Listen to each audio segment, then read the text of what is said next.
Well, hello everybody. Your microphone is unmuted but has no what? No, we're here. Wait, what? Okay, Streamlabs is fucking with me. What up?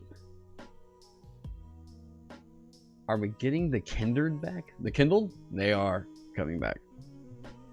But I am trying to figure out some stuff to do with it, which is what we'll talk about today. But I want to see if I can find something real quick.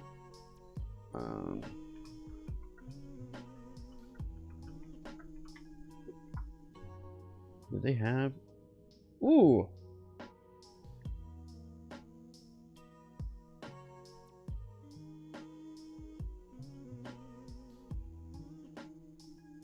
Has Baron announced anything? Okay. So, I have had a crazy last weekend. And good crazy. Very, very fun crazy. Chances of any puppet / doll species / ancestors in the future? I have no, that is not on my docket for anything right now. Oh shit, that's gonna fuck up chat. That's why we don't do that. God damn it. Hang on. Okay, hold up. No, I'm not specifically interested in a doll thing. I'm hoping that the guidelines to making stuff are easy enough that people can make with stuff that they want to make. And I'm fine with leaving that territory way open. I'll leave that alone. Uh-oh. Is that gonna fuck this up? Hang on. No? Is it different? It's slightly off. God damn it. Okay. Yo! So... is Samurai Jack on that? No! Quit asking! Why are people so hard pressed about that? No, Samurai Jack's not on the iconic samurais. I don't have a specific reason as to why, other than I am keeping down the list. And I think that there are probably better representations of the archetype. Hang on. There we go. Boom. Now, so I want to talk about what I was just doing this last weekend, because it was very goddamn cool. Also, we are back on streams. This spring, as many of you all know, I am a professor and a session guitar player, and this last, like, 6 months, well, I guess like 4 months, 6, whatever, it has been insane. This is like musical theater season, and on top of that, Vagabond stuff fulfillment was insane. On top of that, I've been going to a lot of cool shit, like what we're going to be talking about today, that I just got back from in Knoxville, Tennessee. And that is Green Dragonfest, which is put together by our very good friend of the channel, Baron right here. I just spent the last, what was it, like 5 days? I spent like the last 5 days just hanging out with peeps and playing RPGs. I say that the last, like, the Sunday, we'll talk about that, because that was, like, personally my favorite day. Flim to the Flam. Hey, thank you so much for subscribing. Welcome. I want to talk about this a bit, because after getting back from this now, I have to say, whoa, and we are doing this stream as they are about to do the, wow, price increase. Okay, so I want to talk about this because out of everything I've ever gone to, like, as a TTRPG content creator, out of all the cons and everything, right, this is hands down, this is like my most favorite thing I've ever done in TTRPGs. This was the most incredibly fun weekend. They donate an absolute metric ass ton of money over to the Develop Africa charity. There's just, this is like, you go to a place where there's like 80 people here and everybody's all interested in the same, you know, we're all there to do the same stuff, right? Going here, okay, I'll just start out with like the trip, right? But I just want to talk about the festival itself, because as a full disclosure here, so like Baron invited me and I didn't have to pay. I didn't have to pay for my ticket, right? We're friends. We've been friends for a few years now, And there were all kinds of other game masters and everything like that that were going to be there. And Baron also asked if I would give swag over from Land of the Blind over to Green Dragon Fest. So all the players who were there got the Rook and the Crook and Wet Dreams and a Vagabond Basic Heroes Handbook. And I also took the opportunity to give a bunch of content creators who hadn't gotten Vagabond yet a copy of Vagabond. Hey, Apollo, quit looking at it. Apollo tore a nail like 2 weeks ago, and he's been licking that like obsessively. We already got it taken care of at the vet and everything like that. He's all good. He can't help himself. Now, okay, so I just want to talk about the event, right? Is that a new tattoo on your hand? I've had this since about, what, February? No, January? I got this in February. Right, I got the longsword down there. I'm going for another one here soon-ish. But yeah. You just ordered a Vagabond copy from Peregrine Coast Press with shipping to your European shithole country. Thank you terribly. Take my money, please. Shit. Well, I'll appreciate it. I honestly thought that they were all going to be sold out already because we only were able to send 28 this round. So if they haven't yet, that kind of also tells me that like maybe the demand wasn't as dramatic for it. The need for that wasn't as dramatic as I was kind of thinking. So I'm glad we only sent 28, but we're gonna see. It could be that they're already sold out and they're waiting on me to send another print run, and I just haven't seen that email yet. I have no idea, so we'll see what's going on. I will get to that though. But okay, Green Dragon Fest. I'm going to not let ADHD win today. All right. So this event, it's in Knoxville, Tennessee. Like I said, Baron invited me out. He let me know like a couple months ago, hey, we're doing this thing, you want to come out? Sweet. All you got to pay for is your travel and what was it, like travel, food, and you got to stay at a hotel.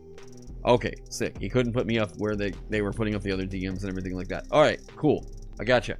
So I was like, it's another excuse to see people like Deficient Master, Josiah from Dungeon Dad, you know, Stephanie Plays Games, Kelsey Dion, and I was like, yeah, we're taking that, right? This was the most goddamn fun thing in the world. To me, I had a blast. So you have to factor into everything that I'm saying. It comes with that grain of salt, right? I am a buddy of Baron's, but I'm just updating you all on what I was doing because that's where I've been, you know. So go out to Knoxville, help them kind of get things organized, set up, and everything like that. There were so many fucking funny memories and moments.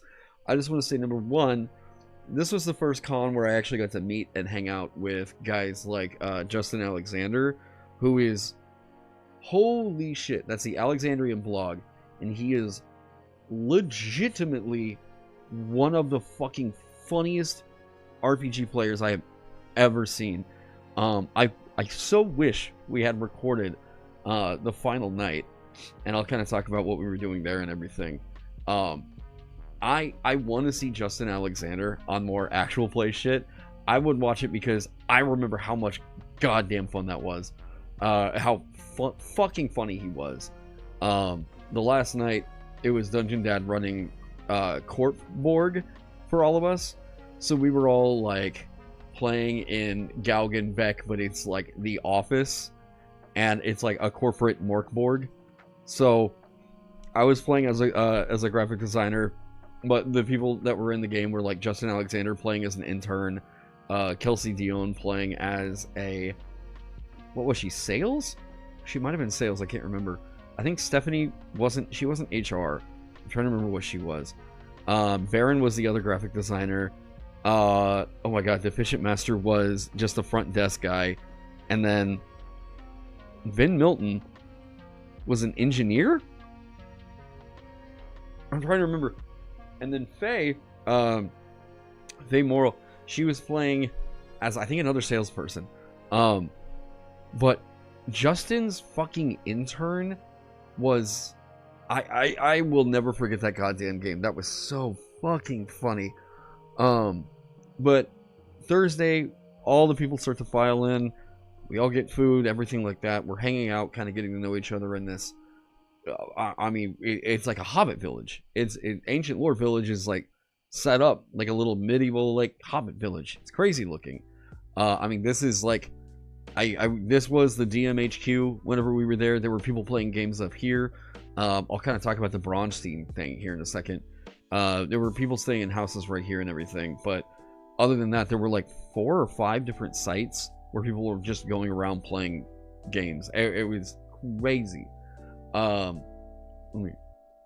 This photos look freaking awesome. Let me find, let me see, because there's photos that they have from this year already that I don't think they're really quite ready to show.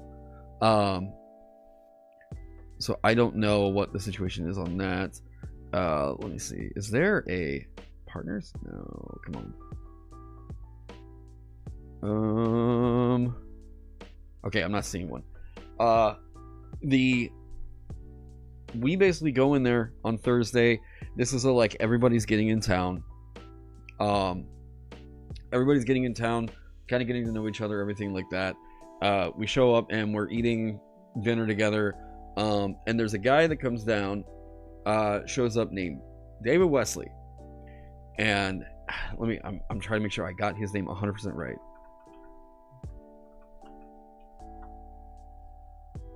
Yeah, let me double check. RPG. David Wesley. Yeah.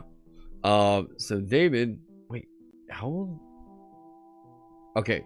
So David comes down on this scooter, and I see him. It was me, Jake House, and Bob Worldbuilder all saw him, and we were all like, okay, we're gonna go help out and make sure like he gets, you know, what he needs to and everything like that. This guy, I didn't really know. I'm not a huge D&D historian or anything quite like that. I didn't know who this guy was 100%, but I just knew that he was running this big ass game called Bronstein, and I was like, okay, what's the situation here? Come to fucking find out, like, if you consider Gary Gygax and Dave Arneson to be the fathers of D&D, this dude is like the fucking godfather of all that. Like, he is like the great granddad. Essentially, this is the guy that wrote the first, I would say, I'm gonna go so far as to say, like, I guess Americanized role-playing game. He made this, it's kind of a situation called Bronstein, right? And the way that you play this game is, it's like, if you've ever seen like the murder mystery trains and stuff, it's a situation where there's a room full of people who are all given a different role, and they all have to work, like, they're all given their own goals that they're trying to achieve. They're all like, there's these factions that are all kind of going up against each other, and they're all trying to achieve certain goals in order to, like, quote unquote, like, win the game, right? They will know that they're like, if someone correctly identifies who this like spy is, then like that's a point for them, right? And by the end of it, you're just trying to unravel, like, you're playing this little deduction game to try and figure out like who in the group is what, right? There were a shitload of people in this thing, and like everybody I talked with was like, it's just like there is a different vibe whenever you are playing in a game with somebody who was around for all that, who like is one of the originators. There's just kind of this like, holy shit, wait, like, this kind of feels like you're watching a little bit of like history like unfolding. It's kind of crazy. Hang on, let me see, is the mic fine? It seems like it gets quiet randomly, but also it's doing this thing. Okay, yeah. Now, so they were doing this big Bronstein thing. Hey, what up, Agnes Wolf? And my first game was with Jake House, who, this was, again, first time I've gotten to meet Jake at a thing. He doesn't go out to conventions. Jake, it was an immediate, like, okay, we're going to be buddies. Like, I 100%. So Jake was running a game called, well, he was running a version of EZD6. But it's like a homebrew, like, he's kind of kit bashing it, changing some things around. And I was very impressed with the system. I even told him, hey, whenever you're ready to get this thing going, if you want to talk layout, let's talk. Because I think that he's actually struck some gold here. House has also got a lot of... House has got a lot of...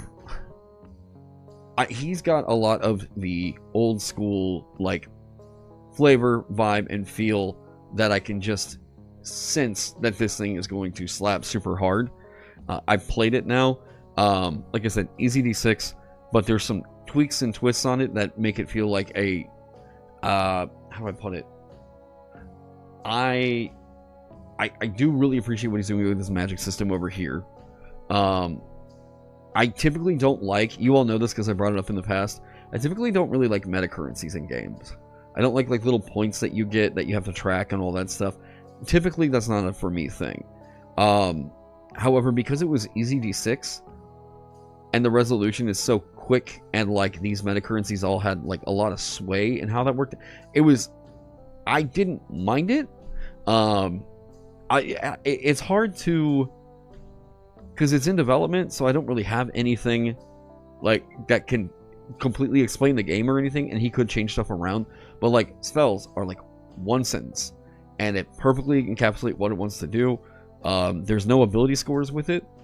It's all literally just mechanical weight of like whenever you're leveling up, you're getting new like feats or like perks like you would get in D&D, right?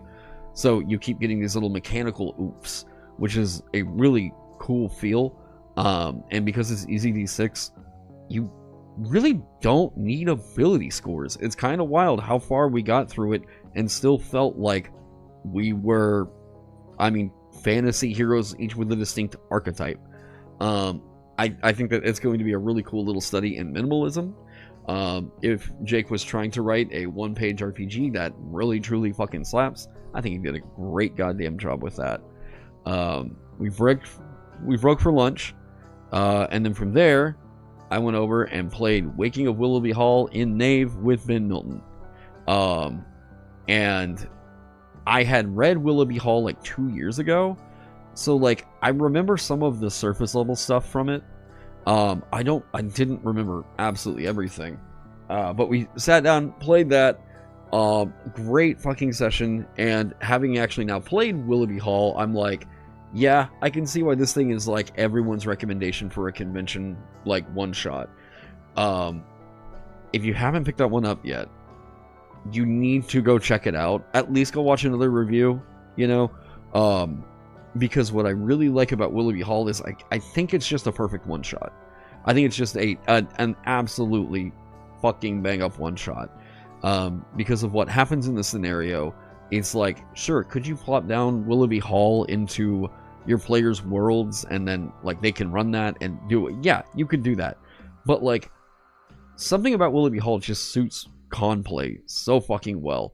I was talking to Ben about it later on, and now, I mean, but from playing it there, I think that was the thing that convinced me, okay, I've got to like, it's not just a, hey, I recommend it. It's a, no, I memorized this because I'm going to run this shit at conventions in the future too.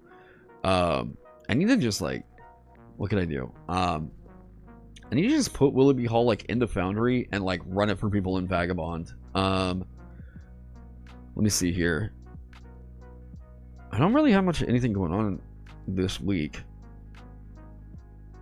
Am I free? Yeah, I think I'm pretty free tomorrow. I have to ship out some more Vagabond stuff. Oh, and I will talk about the third print wave. I don't know, I might open it up and just see if there's people that want to get in on a game. I might just open that up.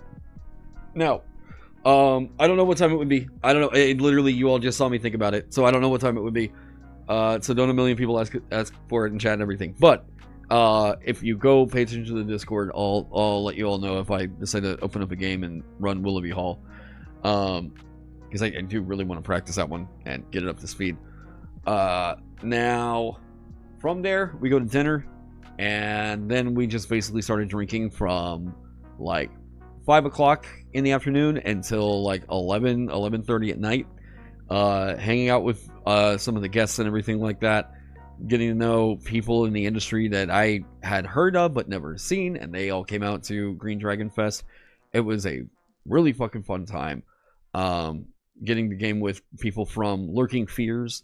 Lurking Fears are some of the people who help to organize a lot of con events, like at Gen Con. Who are the people that creators get in contact with in order to get a room, and to also get screens, and to also get like any of the fucking materials they need. Lurking Fears is like one of those companies. They're also like the American reps for Free League, so I was like, I already love you guys. Thank you so much for what you do, because like, God damn, their games fuck so hard. From there, there were other like people that were in the industry there. One of the other guys that was running games, I had never met any of the Troll Lord guys. I'd heard of their company. I knew that they were in Arkansas. I hadn't really gotten to know anybody. However, fucking Troll Lord Chuck, that motherfucker is so funny. The first night that we were there, we were just hanging out, getting cajones or whatever that's called. Cajones? What's that? I don't know. It's someplace in Knoxville. Yeah, it was nice. I just wound up getting sat next to him, and I was like, this guy just makes me, I feel like I can vibe with this dude really hard. He just reminded me of a lot of the, like, southern kind of like, bro-y, but like, bro-y fisherman got types, you know? But so like we were talking, got to know him, and I am very much hoping that Troll Lord, they're still working on all this stuff from my understanding. I believe Troll Lord may be opening up a print shop that does Smith's own binding and everything it would take to make the Vagabond books, but make them here in America. And not just make them here in America, make them 45 fucking minutes away from my house. So I don't know, like, that's probably a thing that's going to be, they're going to work on that for a while, but that could very well be a thing that is in our immediate future. I will say, like, if they do that and open it up to the whole TTRPG industry, dude, there's a lot of companies that are going to get really massively fucked up. Like, all the people who have been, you know, hey, well, we're brokering a deal for a printer over in China. I'm sorry, if they could do it here in the States, you know where we're gonna go, baby. Like, that's it. But anyways, so I didn't want to miss Chuck. Chuck was fucking hilarious. So Saturday, first off, I'm in Grace World Destroyer's game. So also the first time I met Bob's wife, Grace, and she was running her own like little setting of Glitter Hearts by my buddy Greg Leatherman, and we were playing Magical Girls themed after like the Arthurian Knights. So I was oh my god, I feel like such an idiot. Hang on. I was Winnie, who was themed after, who is the Green Knight? Oh my god, chat. Who's the Green Knight? Gawain? Gawain? Sir Gawain? Yes. No, Sir Gawain is not the Green Knight. The Green Knight and Sir Gawain had their whole little spat. Yeah, that's that story. Okay. So I was the green one. It was we were playing basically like Space Cadet, Magical Girl, Saint Seiya vibes. I mean, it wasn't a prom, but it was like a dance. And I just decided to play it up like a mean girl and like go Regina George with it. But it was, for those of you all who maybe you're feeling a little bit like, I'm not, you know, I don't know about playing, I'm a guy, I'm a bro, and I feel like if I were to play a woman, that's going to feel like, I don't know, what's going to make me gay or something. Guys, just get over yourselves and jump in. That shit's so much fucking fun. Now, we were playing that game. Grace was a shitload of fun. And after that, it was going and playing actually 5e 2024 with Josiah Dungeon Dad. But it was a situation he wrote. And what was crazy was that was actually the fastest that I've ever played D&D, because everybody who was at the table was, number one, they were all on point. Number two, everybody knew what the fuck that they were doing, and they all had little, you know, tips and tricks that everybody's known to kind of speed up your turn. Pretty much everybody was pre-rolling for damage. It was a table where people were happy to keep pushing the story along. we all knew that one of the most important things we could do was, hey, we need to keep giving the DM, like, we need to give him shit to keep the story moving forward, you know. And the whole thing you hear about, like the 45-minute long like combats and everything, yeah, that's a reality of a system like D&D and individual initiative. However, I will say that we probably got through combat rounds, and I was not waiting on my turn longer than 4 minutes, maybe. Like, nobody at the table was indecisive. We knew what the fuck we wanted to do. Everybody had their dice ready to go. It ran like a well-oiled machine. That being said, another system would have been preferable. It was nice to kind of go back through and like kind of get a little bit of a like, oh, okay, yeah, 2024 feels a lot like 5e. And for the most part, the rules that at least we were interacting with, oh no, there was one rule that Josiah hand-waved because we were all kind of like, yeah, it's kind of bullshit they did that. I tried to counterspell a magic action that was not a spell. So like, there was a I won't give spoilers on this, but because it was a thing that Josiah is running and selling. But there was an action that a stat block was doing that it was pretty clearly, by all intents and purposes, from what I could tell, fireball. And I went to counterspell it, and like Josiah was even like, yeah, but it's not a, and well, so I think one of the things that they did, because they took that away, right, and it is pretty counterintuitive that because that is not designated as a spell in the stat block, it is not technically a cast action. Very strange. Very, very strange decision. I don't know why they did that. That is one of the things I will always disagree with. And if people are saying that it makes stat blocks better because, no, they can't be counterspell, it's bullshit. It's unintuitive bullshit, okay? Look, that's a dumb move. If the thing was that enemies needed to be stronger, no, it's that all character options need to be weaker. But anyways, I hadn't really played D&D 5e, and like ever since I ran it for the high school, the elementary school club, yeah, to the 5.5, he rules shut up nerd. Yeah, that's kind of the way it feels, right? It's like, well, you're saying that you codified a thing that makes this other action unintuitive, and why? That was the dumbest way you could have beefed up casting stat blocks. It's very weird. So, you know, that, yeah, we do that. Hey, what up, Bimbon? So we do all that.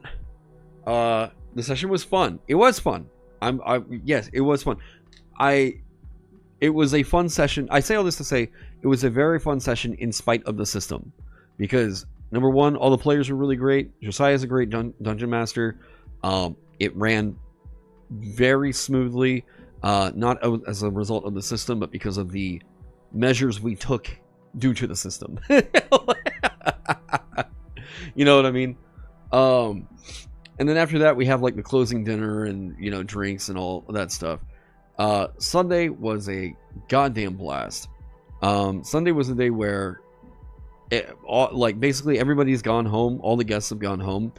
But like Baron's friends, it's not just necessarily just like the game masters or anything like that, but Baron just had an invite for us to go and hang out. That was so much goddamn fun. I spent the whole day hanging out with like Kelsey Dion, Ben Milton, Baron, Josiah, right? I mean, Faye. Bob had to leave earlier, so he wasn't able to, him and Grace weren't able to be there. Good God, Stephanie. Stephanie and I are just like forever attached to the hip at a con. It was so much goddamn fun. She is like my long lost sister. PDM had to leave a little bit early. DM Scotty was there, and I'd never actually seen DM Scotty like at a convention, so it was cool to get to meet one of the guys that inspired me to get into YouTube. But yeah, so we're all sitting there talking. They're doing what their retro of like what do they think they can improve with the con next year and everything like that. And then once all the like business shit got done, they decided, all right, we're gonna go to a beer garden. All right, awesome. Well, I should say at this point don't take anything I'm about to say here as what the Green Dragonfest experience is like for guests. This was like game masters and content creators and people who were like close with Baron, right? But like we just like hung out in Knoxville and just it was us having fun, talking shit, you know, that like playing games and stuff like that. That's the thing that is most fun to me about going to any convention. Like literally I could go to Indianapolis for Gen Con and like never step foot on the fucking con floor if it meant that like I got to hang out with buddies that, you know, I knew in the YouTube sphere. I like, god damn it, like Gen Con, make your con more fun so that people actually want to go to the convention and not just use Indianapolis as a central meeting hub. Yeah, and fix your shit. Never mind, that might be an Airbnb problem. Kick Airbnb out of town.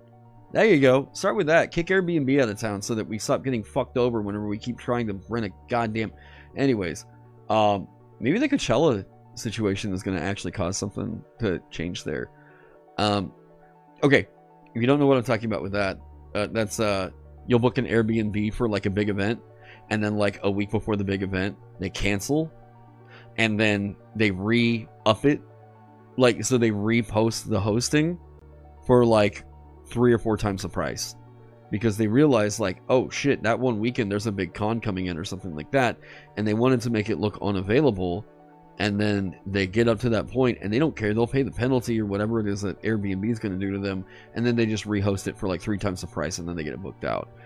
This cost me to this was one of the reasons I did not go to Gen Con 2024.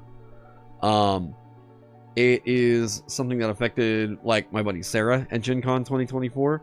Last year they tried to do it to me, but I had a fucking backup because I remember this. So like, you know, there's that bullshit. If Gen Con gave you any kind of security about you being able to like actually get the place, yeah. However, I am going to Gen Con this year, and I did get a hotel, so completely different story there. But anyways, so so me telling you all about Sunday was just like the time for us as friends to hang out, like us, like YouTubers, game masters, and everything like that. This is when Josiah, oh hang on, there were a couple of really fucking funny things. So look, I'm riding in a car, it's 2 of Baron's buddies. The thing is, thank you so much for the kind words. Like, yeah, thank you. I appreciate it. Yeah, just keep making your thing, man. But there were so many moments in this whole fucking event that I look back on now and I'm like, I'm so happy I went. One of the things that was so fucking good was we were in the car. I forget where we were going, but I had brought up, somehow Sabrina Carpenter got brought up, and it was me talking with, it was one of Ryan's buddies, Celeste, and then Stephanie was in the back, and we were talking about Sabrina Carpenter, and I was like, no, like legit, I've been like really into listening to her stuff here lately because I think she's fucking hilarious, and like the music is actually pretty, compositionally it's more interesting than a lot of the pop we're hearing, you know, out there.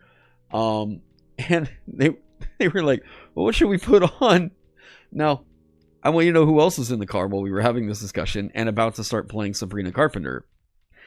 It was Ben Milton. And so Ben's in the car with us, and we're driving through Knoxville, just having like house tour by Sabrina Carpenter playing, and I'm watching Ben just like looking out the window, just like probably not his thing, and he's just kind of like looking around. Oh my god, it was so fucking funny. Just that image of Questing Beast sitting there like with Sabrina Carpenter. So we had that. We were at the beer garden. Let me see. Hang on. Let me pull up. There were a couple of pictures. Oh no, Stephanie's flight got delayed. She was like the very last to leave. Okay. Yeah. So here is this one. I mean, okay. So here's like everybody at the beer garden. So we were, this is where we just decided, cool, we're going to go have dinner, get drinks, hang out and everything like that, right? I want you to notice something, okay? This is about to be very important. Josiah is wearing this red hoodie from Quick Trip. Number one, I was kind of like, what the fuck? You live in Nova Scotia. How the fuck do you have a Quick Trip hoodie? And why the fuck do you have a Quick Trip hoodie? And why are you wearing it here? Come to find out, he had like some fans that are in like the Oklahoma City Quick Trip headquarters, and they sent him a bunch of Quick Trip swag. And I was like, dude, you don't know how weird it is to have that part of my life of Tulsa and like you and the RPG space just suddenly collide here in this weird moment. Very fucking strange. But so we're over there at the beer garden having fun. But remember, he was wearing that red hoodie, right? This motherfucker plays the goddamn long con with these gags, all right? This was a good 4, maybe, no. From the time I remember seeing him with the sweater on, it was like 2 o'clock in the, no, it was like 1 o'clock, maybe noon. He didn't take the sweater off, okay? Now here's us. Yeah, here is us. We're about to play Josiah's game. It's just like the game masters and a bunch of the buddies and everything. Then Josiah tells us we're gonna play Corpborg. Okay, Corpborg. So here's who all's at this table, right? There's Faye, Ben Milton,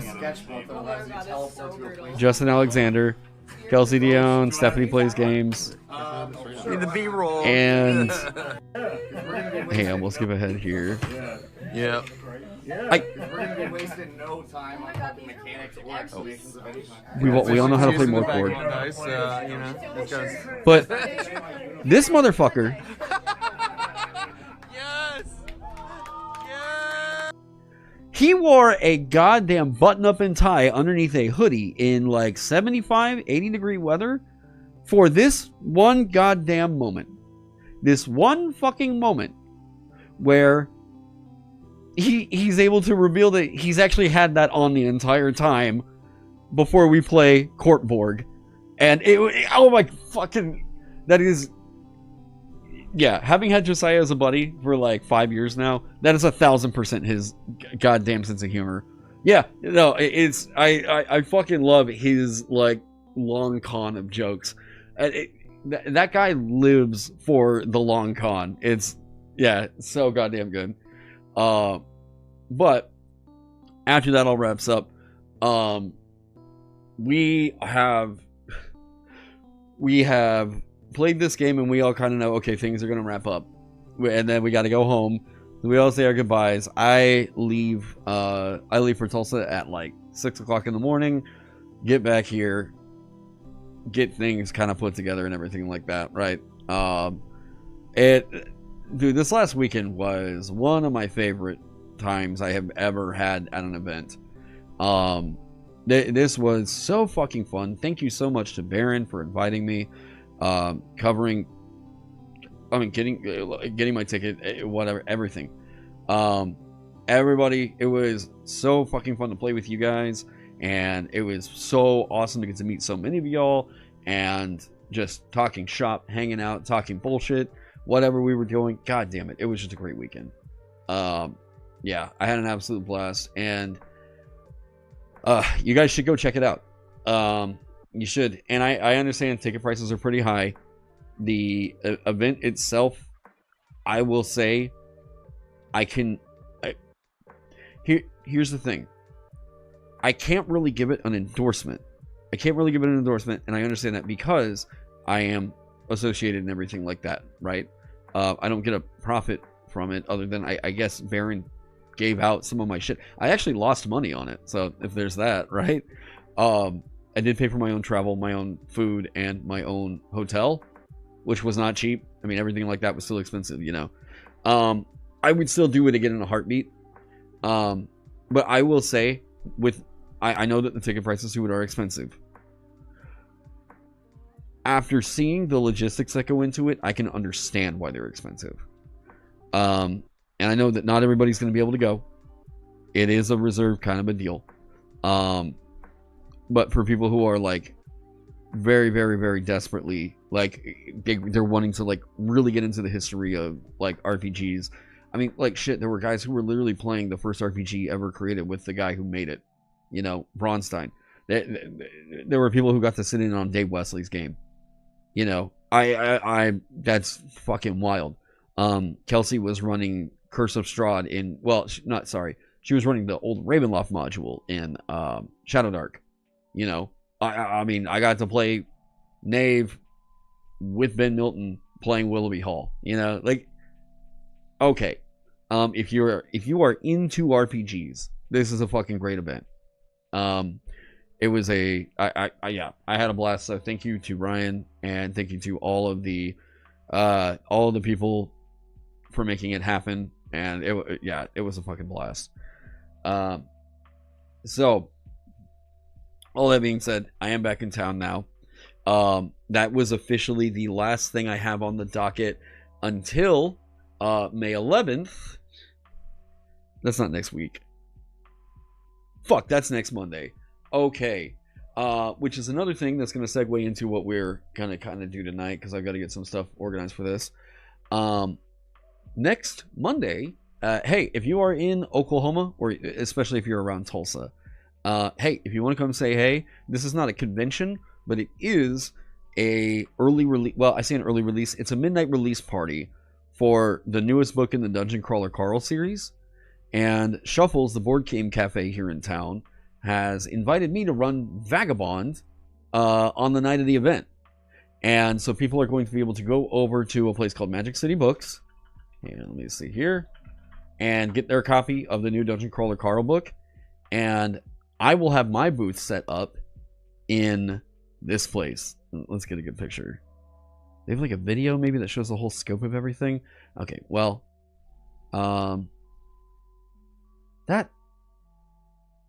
No, that's someone. Wow. Someone put Shuffles, like pictures of Shuffles into an AI image generator. And it's. Oh, that's weird. Because I've been to that place so many times. Okay. Show me the store! Why are all these pictures so tiny? Eric! Oh my god, Eric. Hang on. Okay, is this a TikTok that shows Shuffles? No. What? I clicked on a certain thumbnail and it didn't take me to the video for the thumbnail. There we go. Let me pre-screen it so that it's not suddenly going to throw like crazy shit. Okay, I think we can trust Mary Ledbetter 9. If there's suddenly titties, YouTube ban them, not me. Okay. Atmosphere, they had a disco ball, movies playing. They also have the brew bar, and they have... Yes, so this is Shuffles, and I'm going to be running Dungeon Crawler Carl. I will be here next Monday for the Dungeon Crawler Carl book release party, running 30-minute to 45-minute demos of Vagabond. How can I make this bigger? Full screen. Okay. This place. Shuffles, which is a board game cafe located in downtown Tulsa. This place has hundreds of games. Craig and I went with 4 of our friends and we had such a good time. So at Shuffles, it is $7 per person for unlimited play. This place had such a cool atmosphere. They had a disco ball, movies playing. They also have the brew bar and they have so many different drinks. I'm a big So this is an adult, like, I mean, I say adult, their kids can go here, everything like that, but it's a place where you can go play games and get beer. Okay, sick. It's so weird that like not many people have really like hopped on top of that, right? Hey, what up, Maxwell? But they've also since then added a second story. So yeah, there's a lot of room. But I'm gonna take over that area where they have the projector screen, and I'm gonna have the Land of the Blind booth over there running demos of Vagabond. So It's going to be from 5 to 11. Sounded like a limb just fell outside. It's going to be from 5 to 11, May 11th. So come out and hang out. And also, again, if you're in Oklahoma, but like, you're not really down to go to Shuffles, Land of the Blind will be at SoonerCon. We are doing that.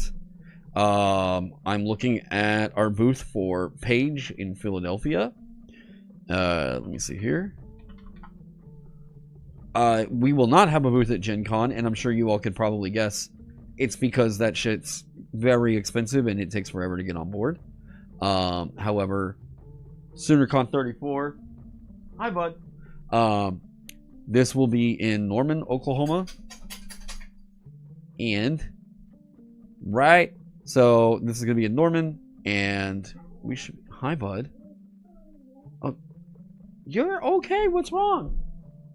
Did the limb fall? This is going to be out in Norman. So come if you are in Oklahoma, come swing by, say hey. I am hoping that by that time we may have the third wave print run ready and selling.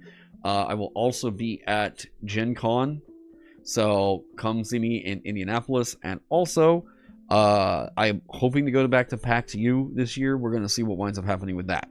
I'm also going to try to make it out to Dragon Con in Atlanta. I don't know that we'll have the booth there. We're going to see, but I think that Dragon Con is... I kind of want to go and scope it out and see if I think that the vibe is right before I commit to shipping all of our shit out there, right? Because typically for a convention, you got to think of it as like, I am probably throwing down at least like $3,000 to $4,000 to get everything out there. So if it's not making like 3 times that for me to be there, it's probably not worth it for me to go. I keep hearing really consistently that Page is very much worth that in Philadelphia. So we're going to see. But yeah, after now having had a convention booth where it was not really TTRPG centric, I can understand how you can make a very bad decision on that. Yeah. Now, third print wave. Okay. So I want to talk about this because I have tried to figure out a way to do this, and I knew that eventually this kind of a thing would get people, this kind of critique would eventually come up, because I don't feel necessarily great about having to do this. I would love if Vagabond was completely error-free when we first release it. However, now with having thousands of people's eyes on it, we get new errors that get caught. And even whenever we get feedback on those new errors, suddenly we get new information 3 months later that where other people have, hey, we've got errors, right? So, I understand as there were a lot of people who were early supporters who, without them, we would not be able to do some of the really cool shit that we're doing. However, there is a... I need another Zine for this. There was a feeling I knew that would always come up. And it's that somebody who gets in early on is going to feel like their copy of the book is basically kind of quote-unquote worthless in a sense, because it's not up to date with the current rules, right? Now, I'm going to preface this with pretty much every game does errata passes. Pretty much every game does print run changes to catch issues. I have never asked for a refund on a book because there was a print run change, or there were changes in the print run. But we are at the point right now of where I feel like I need to give people the option. We are essentially sold out. Effectively sold out is what I would say. We are effectively sold out on this second print run already. The current thing that we're doing, and one of the things I showed off some artwork for, is we're making some slight changes to the core rulebook, and I'll kind of show you guys some of that stuff. one of the things is, here we go. Boop, boop, boop. Okay, this art piece. This is a new one I commissioned from Maxwell. This will be the new elf iconic, and we are moving the elf iconic to be the hunter class iconic. Reason for this is, I think, like, I don't think that the current hunter piece really fits the vibe. I don't I have all this appreciation and everything for the work that Puree was doing. This is no ding on Puree. We would not have been able to get the book out with the artwork that it had at the time, had it not been for her stepping in to really help out. But we were rushing.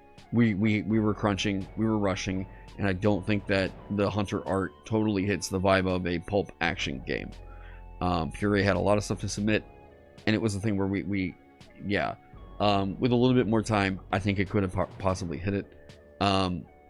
But I think that the elf that we had in the book as the iconic is such a better iconic as a hunter, and we come up with a different, like, elf iconic is kind of what I was thinking.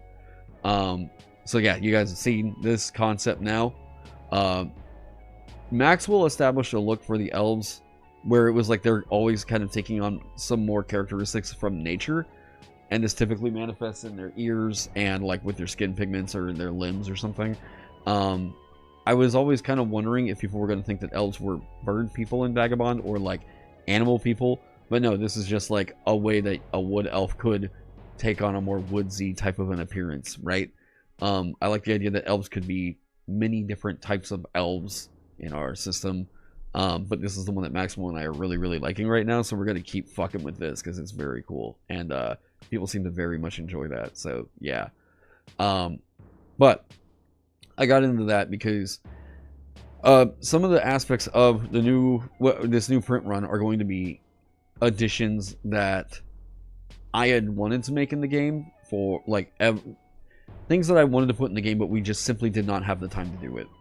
We didn't have the time to execute, just execute on it. There were things that I didn't know that people would want, that it was probably time to just pull the trigger and put them in the game already.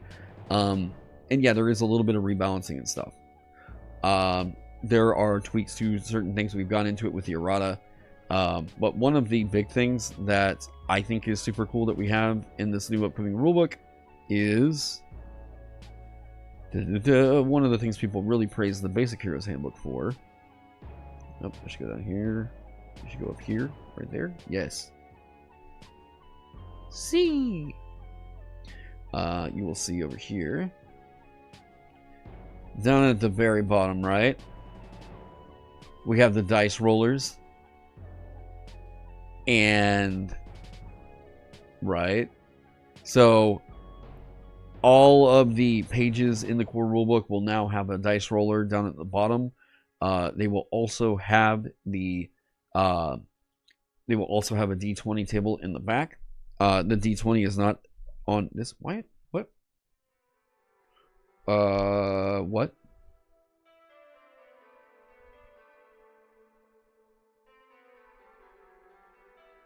Hang on. I'll be right back.